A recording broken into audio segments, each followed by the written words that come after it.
would think that this particular narrative for the Duke and Duchess of Sussex, or better known as Harry and Meghan, of that New York car chase now, would be kind of pleased. But as ever with Harry and Meghan, they always get very, very upset very quickly, which results in many people thinking, of course, that once again it could become litigious. As ever, let me explain. Hi, good morning. Nice to see you. Hope you're well today, whatever you're doing.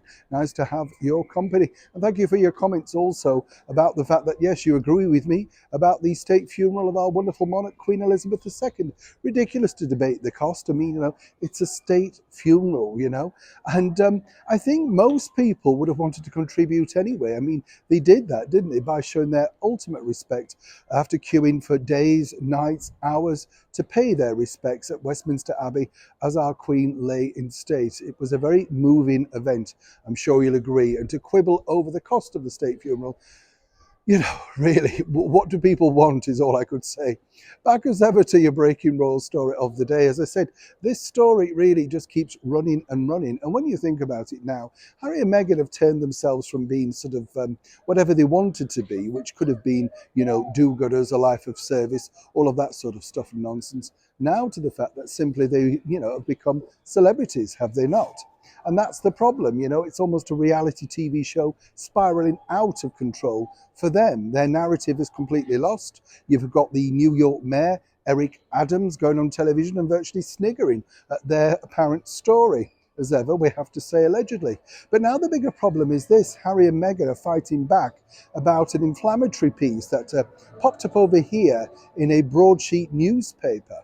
And it really all centered upon the fact of where they are right now in their relationship. And the bottom line was this. It stated that Harry himself quite regularly checked into not one, but two hotels very close to his home in California at Montecito, etc.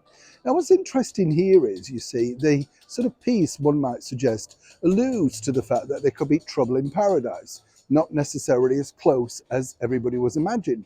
The other side of it, of course, as many people might suggest, is with two young children and Prince Harry not necessarily being known for being too domestic, having lived a life of royalty, perhaps the situation could be his escape valve.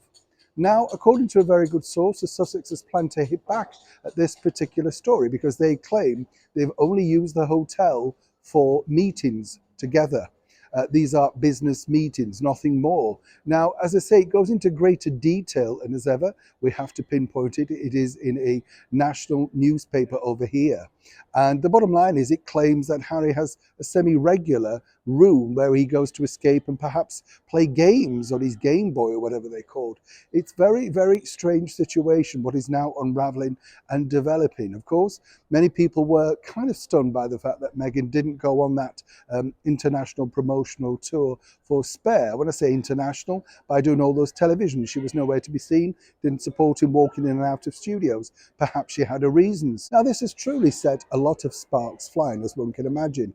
But for Harry and Meghan, they want to nip this in the bud as quickly as possible. I'm told, as ever, allegedly by a very good source, that their team think that this story is far more preferable, the will they, won't they, are they, aren't they not, rolling, rather than, of course, the negative press following that, shall we say, rather strange alleged car chase around New York. It's a developing story, and as ever, when I know more, you'll know more. Neil Sean in the very heart of London.